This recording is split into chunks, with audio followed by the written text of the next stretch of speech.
Monsieur le secrétaire général du Conseil des ministres, Monsieur le directeur général du ministère de la Justice et de la Sécurité publique, Monsieur le commandant en chef des forces de police, le directeur général de la police, Monsieur l'inspecteur général en chef de la police, Monsieur le directeur général, Mesdames et Messieurs les cadres du ministère, Mesdames et Messieurs, la force des choses m'amène aujourd'hui au ministère de la Justice et de la Sécurité publique pour y assurer l'intérim, en ma qualité de ministre de l'Intérieur et des collectivités territoriales. Je prends l'occasion de remercier le Premier ministre, Dr Ariel Henry, de la confiance placée en moi. Nous vivons des temps difficiles, avec des besoins pressants de justice et de sécurité. Justice pour tous ceux qui sont assassinés, notamment le président de la République, Son Excellence Jovenel Moïse, le bâtonnier d'Orval, les journalistes et bien d'autres citoyennes et citoyens. Justice dans le cadre de la lutte contre la corruption.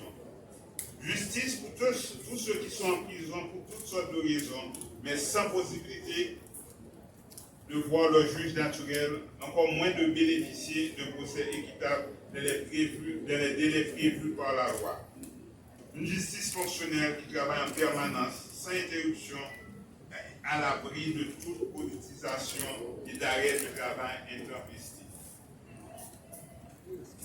La sécurité demeure, dans ce cadre, le dossier prioritaire pour lequel tout doit être mis en œuvre afin de satisfaire le droit fonctionnel, le droit fondamental, le premier des droits, et qui est une demande forte et urgente de la population, afin de faciliter la sûreté des institutions et des personnes.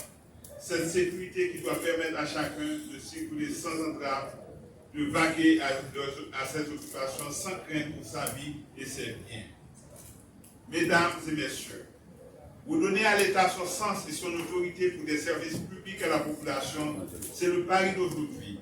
Celui que de tout dirigeant et des citoyens conscients, militants du développement intégral de l'État, et du règne de la loi. Pour cela, il nous faut donc travailler ensemble, sans relâche et avec intelligence, avec le concours de tous, pour atteindre de tels objectifs. Au gouvernement, nous sommes conscients des défis et des enjeux. C'est pourquoi nous nous inscrivons dans la démarche de créer les conditions d'une gouvernance publique apaisée à l'effet de parvenir à redresser la barre d'une république souveraine.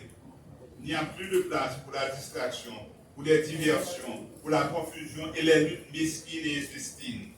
La population attend de nous que nous nous mettions au travail tout de suite.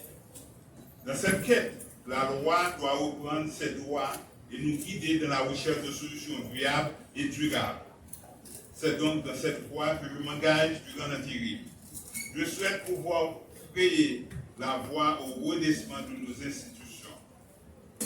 Nous devons établir cette nécessaire cohérence et d'harmonie entre les pouvoirs judiciaires et le pouvoir exécutif qui sont tous deux impliqués dans la gestion de la justice et concourent à asseoir l'ordre public. Mais aussi, nous devons responsabiliser les autorités locales, les renforcer et les habiliter à assumer leur première tâche, qui est celle de garantir la sécurité de leur population. Mesdames et messieurs, la tâche est immense. Il faudrait toute la journée pour pouvoir en parler en profondeur.